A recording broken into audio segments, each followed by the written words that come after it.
The Kerala story film Toronto में भी लग चुकी है और टोरंटो ग्रेटर टोरंटो एरिया के almost over 1 dozen cinema houses में दिखाई जा रही है।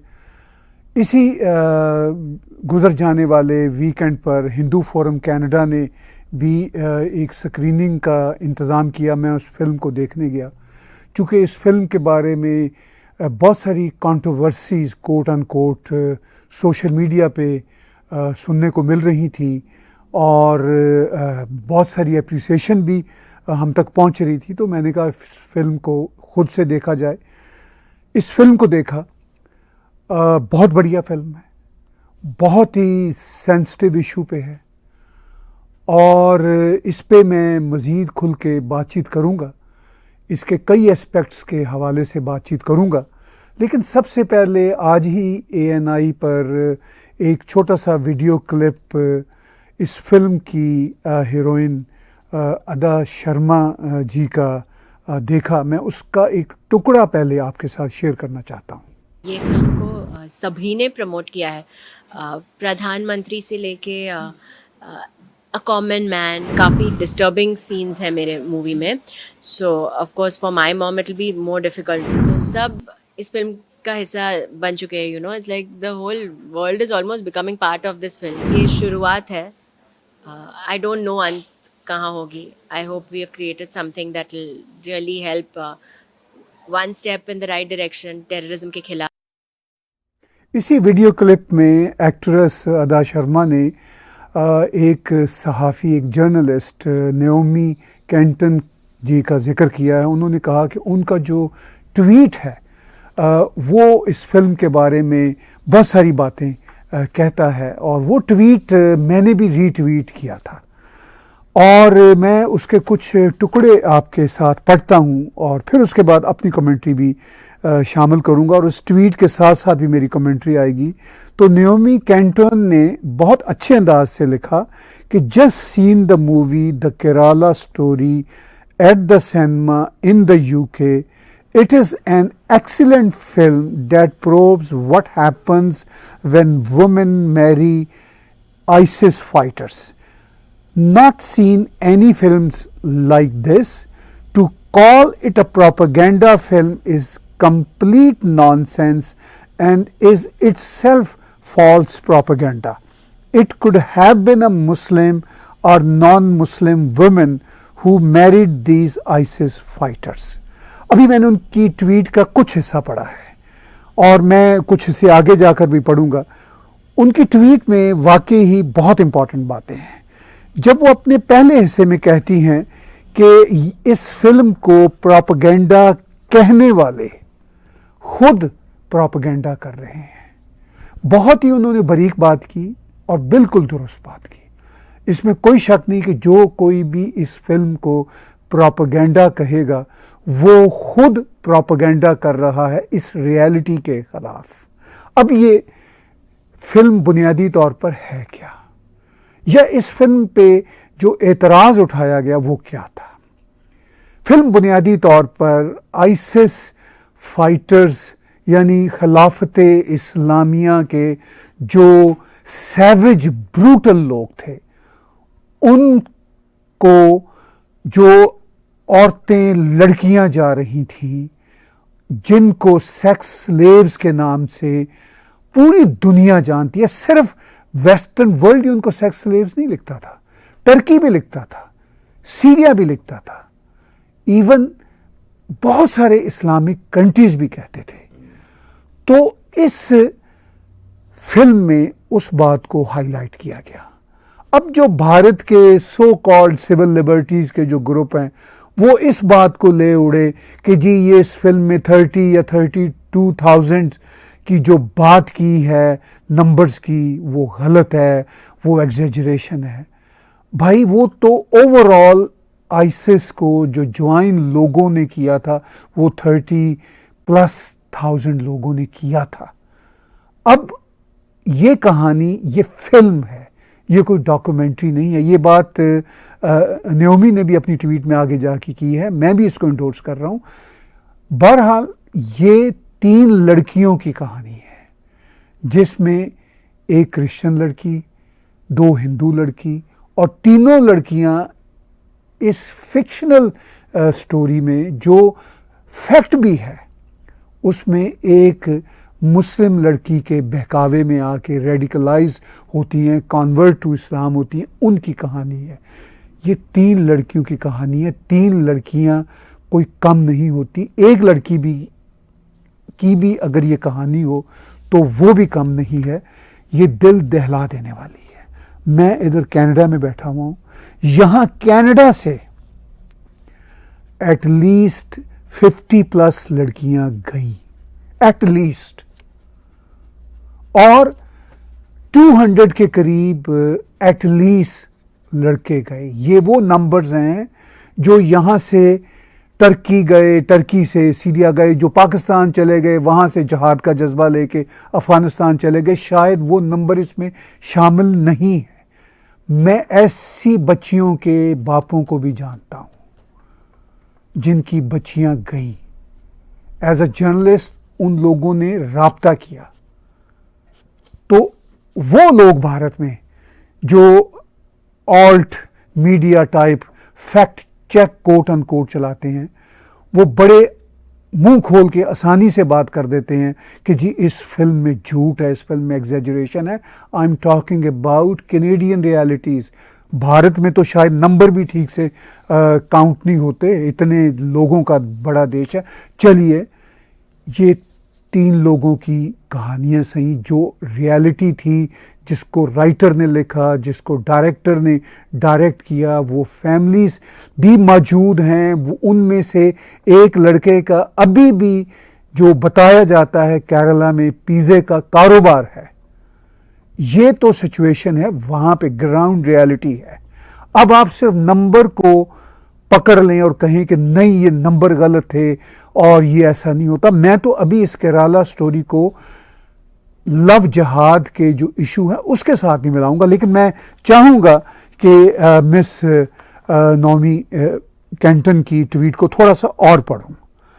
अब वो लिखती हैं कि it could have been a Muslim और non Muslim women who married these ISIS fighters.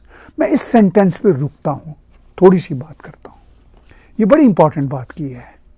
इनको पता है, ये जो मिस नोमी कैंटन है ये बहुत अच्छी जर्नलिस्ट है।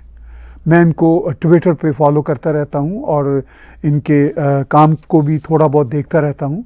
गालिबन टाइम्स ऑफ इंडिया के साथ भी वाबस्ता हैं। ये बिल्कुल ठीक कह रही हैं, ये सिर्फ नॉन मुस्लिम बच्चियों का केस नहीं है, ज़्यादातर ये मुस्लिम बच्चियों का केस है। अब आप पूछेंगे कि मुस्लिम बच्चियां कैसे रेडिकलाइज होती हैं। भाई, जो एक नॉर्मल इंसान होता है, चाहे वो मुस्लिम हो चाहे नॉन मुस्लिम हो, वो एक नॉर्मल ज़िंदगी गुजारना चाहता है। ये एब नॉर्मल ज़िंदगी है, जहाद पे जाना और ट्रैप होने की ज़िंदगी है। उन बच्चियों को जो मुस्लिम्स भी हैं, नॉन मुस्लिम्स भी हैं, जो इनके ट्रैप में आई, इन जहादियों के, ये एबनॉर्मल ही नहीं, एबनॉक्शियस ही नहीं, एक्सट्रीमली डेंजरस। ये बिल्कुल जिसे कहते हैं मौत का कुआं वाली जिंदगी है, शायद उससे भी खतरनाक और उससे भी बदतर है। वो तो भला हो दुनिया की बहुत सारी हुकूमतों का कि इस आइसिस का कला कमा उन्होंने कर लिया। ये आइसिस तो अपनी एक अलग रियासत बना चुके हुए थे, बगैर किसी बाउंड्रीज के और बगैर किसी यूएनओ की एक्सेप्टेंस के। ये तो आलमोस्ट अपनी रियासत बना चुके हुए थे। वैसे इस तरह के नक्शे अभी अफ़गानिस्तान में मौजूद हैं और भी दुनिया में मौजूद हैं, और उन इलाकों में अभी भी कहीं कहीं पॉकेट्स हैं। लेकिन जो इस फिल्म की रियलिटी पे एतराज़ करते हैं वो ये भूल जाते हैं कि नॉन मुस्लिम बच्चियों का इशू तो था ही था, मगर हज़ारों मुसलमान बच्चियां इसमें इन्वॉल्व हुई। अब लोग पूछते हैं कि नंबर्स क्या थे। अब नंबर्स भी रफ हैं हमारे पास। अब नंबर्स जो बताए जाते हैं, जो इंटरनेशनल थिंक टैंक्स हैं, जिनमें अमेरिकन थिंक टैंक है और उसमें एक international civil society action network है, वो ये बताती है कि ऑलमोस्ट 42,000 जो फॉरेनर्स थे, फाइटर्स, जहादी, वो इस आईसिस से एफिलिएट हुए और उनमें 4,700 के करीब लड़कियां थीं। कुछ सुइसाइड बॉम्बर्स बनी, चूंकि उनके पास कोई ऑप्शन नहीं रही। जब वो उस ट्रैप में फंस गई, उस मौत के अंधे कुएं में जा गिरी, कोई ऑप्शन नहीं रही। शायद उन बेचारियों ने ये सोचा कि हम वैसे तो हर मिनट मर रही हैं, तो क्यों ना एक ही बार खुदकश बमबार बन के मर जाएं ताकि हमारी जान छूटे। एनी हाउ, वो एग्जैक्ट नंबर्स नहीं हैं कि कितनी सुइसाइड बॉम्बर्स बनी, लेकिन ये नंबर्स 4,700 प्लस, ये एक थिंक टैंक बता रहा है, international civil society action network, ये हमें बता रहा है कि 4,700 के करीब जो आईसिस को ज्वाइन किया। अब मैं लव जहाद की जो थ्योरी है, उस पर थ्योरी भी है, रियलिटी भी है, और रियलिटी पे ही वो थ्योरी बनी है, उस पर मैं बात ज़रा बाद में करूँगा। कुछ मैं पार्ट्स नेओमी कैंटन की ट्वीट में से और पढ़ता हूँ। आप जैसा कि सुन रहे हैं, the statement they get is the same, promise paradise, and when they get to Syria, they are raped, have all their freedoms and passports removed, are trapped and regret it unless they are heavily radicalized like Shamima Begum and willingly take up ISIS militant roles. This film is entirely about the dangers that ISIS poses to everyone. It happens to focus on 2 Hindus and 1 Christian girl in India who get groomed and radicalized to convert to an extremist Islamist ideology. It shows how this is done, which is important. It is a film, not a documentary, so is inspired by what happened to 3 girls in Kerala. Not claiming to state their exact stories, I hope some journalists in Kerala have gone to interview the families of these girls. Also hope the police are now trying to arrest the man who radicalized these women. One of them is still in Kerala, apparently running a pizza parlor. I had no clue that even 1 Hindu girl had gone to join ISIS from India. One alone is shocking. It is good the film showcases the truth of what happens when people do join such terror outfits and get radicalized. What is propaganda is not this film, but the methods ISIS used to radicalize people, which the film exposes. ये है उनकी tweet जो मैंने almost पूरी पढ़ दी। सारी बातें वो ठीक लिख रही हैं। अब मैं आता हूँ उस सोशल फैब्रिक की तरफ जो लव जहाद से है। देखिए, इंटर फेथ या इंटर रिलीजियस मैरिजेस पूरी दुनिया में होती हैं, हमारे कनाडा में भी होती हैं, पूरी दुनिया में होती हैं। Apparently there is nothing wrong in that. लेकिन रॉन्ग क्या होता है, कब होता है? रॉन्ग तब होता है कि जब किसी एक रिलीजन की तरफ से कोई पार्टी ये कहे, फोर्स करे कि आप कन्वर्ट हो जाएं। मैं आपको एक एग्जांपल देता हूँ। मेरे इधर कनाडा में एक दोस्त हैं, मेरे से उम्र में बड़े हैं, उनके बच्चे भी अब ब्याह जा चुके हैं। मुझे एक दिन बड़े फ़ख्र से बताने लगे, ये कुछ साल पुरानी बात है, 10-12 साल पुरानी बात है। मुझे कहने लगे कि तुम्हें पता है तुम्हारी भाभी यानी उनकी मिसेस जो हैं वो हिंदू हुआ करती थी और फिर उनका मेरे से प्यार हो गया और वो मेरे से प्यार में वो कन्वर्ट होके मुसलमान हो गई। तो मैंने उनसे कहा, मैंने कहा शाह साहब, मैं उनका नाम यहाँ पे वो असल में नहीं ले रहा, लेकिन मैंने उनको कहा, मैंने कहा उनके नाम का एक हिस्सा शाह साहब है, ये कॉमन नेम है, इसलिए मैं common last name sort of thing है। मैंने उनसे कहा, मैंने कहा शाह साहब, ये जो प्यार था ये 1 वे ट्रैफिक होता है, यानी आप मुस्लिम हैं तो उनको ही कन्वर्ट होना है, आप भी तो कन्वर्ट हो सकते थे। इसका मतलब ये है शाह साहब, मैंने उनसे कहा कि आपको प्यार नहीं था उनसे, जो आप कन्वर्ट नहीं हुए। और इसका तीसरा सोल्यूशन भी था, ना आप कन्वर्ट होते ना वो कन्वर्ट होती, आप दोनों ट्रू सेकुलर जिंदगी भी गुजार सकते थे। और जो ट्रू सेकुलर जिंदगी है वो भारत वाला सेकुलरिज्म नहीं है। जो ट्रू सेकुलरिज्म होता है, जो फ्रांस से निकला और जिसकी डेफिनेशन फ्रांस की डिक्शनरियों में बनी, वो वाला सेकुलरिज्म। ये भारत वाला जो सेकुलरिज्म फ्रॉड वाला रहा है, मैं उसकी बात नहीं कर रहा। तो मैंने शाह साहब से कहा, मैंने कहा शाह साहब, आप बड़े मुझे फख्र से कह रहे हैं कि वो जो आपसे जिनको प्यार हुआ था वो आपके प्यार में मुसलमान कन्वर्ट हो गए। वो साहब कनाडा में रहते हैं, उनके बच्चे भी ब्याहे जा चुके हैं, और ये एक केस नहीं है। मैं एटलीस्ट ऐसे 1 डजन से ज्यादा जोड़ों को जानता हूं, 1 दर्जन से ज्यादा जोड़ों को जानता हूं। वो तो सिर्फ मैं जानता हूं, जो एग्जिस्ट करते होंगे कनाडा में। आई कैन एस्टिमेट जर्नलिस्टिकली, मैंने इधर उधर से चेक किया है, कपल हंड्रेड्स होंगे। जो सिर्फ मैं मुस्लिम हिंदू की बात कर रहा हूँ, या अदरवाइज जो हमारे कैनेडियन क्रिश्चियंस हैं या और जो इंटरफेथ मैरिजेस हैं, हजारों होंगी। लेकिन मैं ये उनसे जब ये पूछने लगा तो वो उनका चेहरा लाल हुआ, कहने लगे कि नहीं, आपको पता है ताज साहब, आप भी पाकिस्तान में पैदा हुए, मुस्लिम घराने में पैदा हुए, इस्लाम तो सच्चा दीन है। यही बात ये फिल्म कहती है, यही बात इस फिल्म की। वो जो एक करैक्टर है, मुझे उसका नाम भूल रहा है, जो मुस्लिम लड़की है, गालिबन फातिमा था, व्हाटएवर, जो उन तीनों बच्चियों को फिल्म में, फिक्शन में रेडिकलाइज करती है। ये बात मैं यहाँ शाह साहब से 10-12 साल पहले सुन चुका हूं। ये एक माइंड सेट है। मैंने कहा कि जो इंटरफेथ, इंटर रिलीजियस मैरिजेस होती हैं, मुझे उसमें कोई प्रॉब्लम नहीं है, अनटिल अनलेस उनके पीछे कोई हिडन एजेंडा ना हो।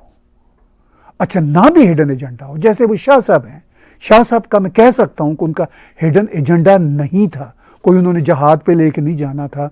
लेकिन ये बात तो तय है कि शाह साहब के मन में ये बात क्लियर थी कि अगर मेरे से इन्होंने शादी करनी है तो इनको मुस्लिम कन्वर्ट होना ही होगा, क्योंकि इस्लाम जो है वो द ओनली बेस्ट रिलीजन है। मैं ये नहीं कहता कि इस्लाम बुरा रिलीजन है, मैं ये कहता हूं कि सारे रिलीजन जो है उनकी रिस्पेक्ट इक्वली होनी चाहिए। मैं यहाँ पे रिलीजन की वो उस बहस में नहीं पढ़ना चाहता, लेकिन ये तो एक प्रिंसिपल है ना कि कनाडा जैसे देश में भी आप कहें कि मेरा दीन, मेरा जो है वो बेस्ट है। चलिए आप सोच लें, ऐसा सोचने पे तो पाबंदी नहीं है, लेकिन ये भी एथिकल नहीं है, ऐसा सोचना भी एथिकल नहीं है अगर लॉ नहीं है। मगर ये लॉ जरूर है कनाडा में कि आप अपना रिलीजन दूसरे के ऊपर इम्पोज नहीं कर सकते। कोई मुझसे सड़क में कैनेडियन लॉ के मुताबिक ये नहीं पूछ सकता कि तुम्हारा रिलीजन क्या है। खैर, तो लव जहाद जो है वो अब एक साइकी यही है, अनफॉर्चुनेटली, कि जो मुस्लिम समाज से, चाहे वो भारत में रहने वाला मुस्लिम समाज हो, चाहे वो कनाडा में रहने वाला हो, जो मुस्लिम समाज से ताल्लुक रखता है, उसकी प्राइमरीली यही होती है कोशिश कि भले से वो लव जो है वो सेकुलर हुआ था, बच्चों को स्कूलों कॉलेजों में सोशल गैदरिंग में हो जाता है, दैट इज एब्सोल्युटली फाइन, लेकिन उसके बाद पेरेंट्स की और उस मुस्लिम बच्चे या बच्ची की ये ख्वाहिश जरूर होती है कि ये कन्वर्ट हो जाए। अब उसके बाद जो लव जिहाद वाली जो बड़ी एक्सट्रीम सूरत है, जो आइसिस की सूरत में हुई, वो तो एक एक्सट्रीम सूरत है। मैं उससे जरा कम एक्सट्रीम सूरत बताता हूं, और वो भी कोई कम खतरनाक नहीं है। वो एक्सट्रीम सूरत ये होती है कि अब हम नस्लें बदल देंगे, हम गैर मुल्की, गैर नॉन मुस्लिम बच्चियों को, खासतौर पर ये लड़कियों पे ज़्यादा लगता है, हम नॉन मुस्लिम बच्चियों को ब्याहेंगे और हम नस्लें बदल देंगे। ये एजेंडा तो साफ होता है।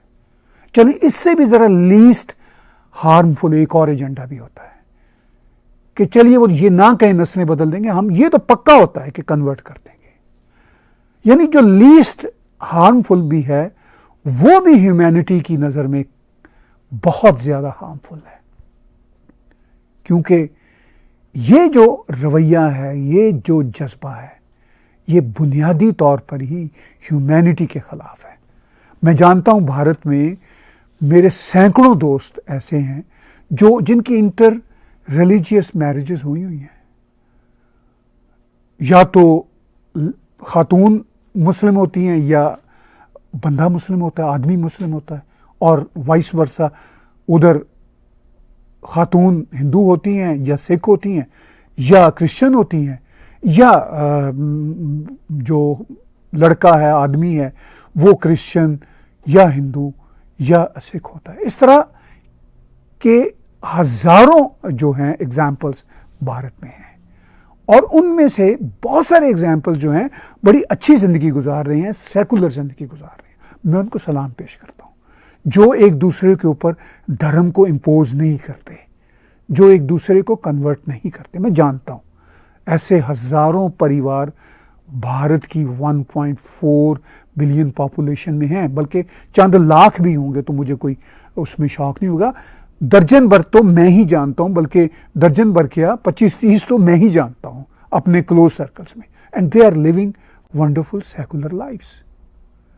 अपनी अपनी धर्म की जो कन्विक्शंस हैं वो भी साथ चल रही होती हैं या बिल्कुल नहीं होती, लेकिन वो चल रही। लेकिन ऑन द अदर हैंड ऐसे भी हज़ारों लाखों केसेस हैं भारत में जहाँ कन्वर्जन कंपल्सरी होती है, और जब कन्वर्जन कंपल्सरी होती है तो फिर वो वन वे होती है।